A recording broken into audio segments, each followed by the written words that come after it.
কোন খলিফা দিনের শুরুর ভাগে সারা রাজ্যে ঘুরে বেড়াতেন এবং সৎ কাজের আদেশ ও অসৎ কাজের নিষেধ করতেন?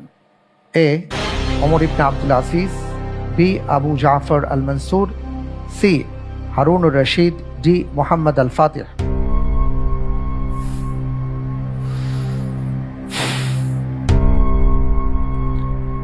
আপনার এই রহস্যময় হাসি আমি বুঝতে পারছি না, এটা কি আনন্দে হাসছেন? না, আসলে প্রশ্নটা এক ধরনের জটিল মনে হচ্ছে। তাই? জি, তবু আলহামদুলিল্লাহ আমি অপশন হিসেবে বেছে নিচ্ছি C Harunur Rashid. Option C Harunur Rashid ji, freeze করে দিব। লক করা হোক অপশন সি হারুনুর রশিদ।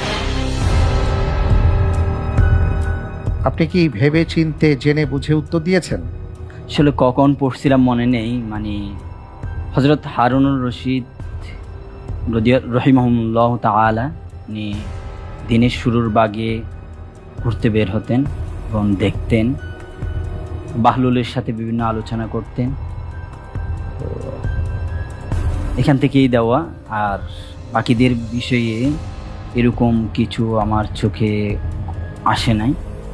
তো আচ্ছা, এর মধ্যে আবার হজরত ওমর ইবনে আব্দুল আজিজ রহিমাহুল্লাহ তাআলা উনি হতে পারেন, কিন্তু তবু আমি আল্লাহ বর্ষা হজরত হারুনুর রশিদ রহিমাহুল্লাহ তাআলার নাম প্রেস করি। ঠিক আছে।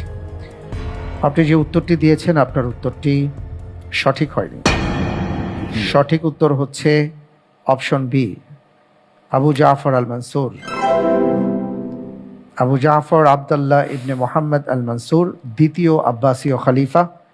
136 হিজরি থেকে 158 হিজরি পর্যন্ত তিনি খলিফার পদে আসীন ছিলেন।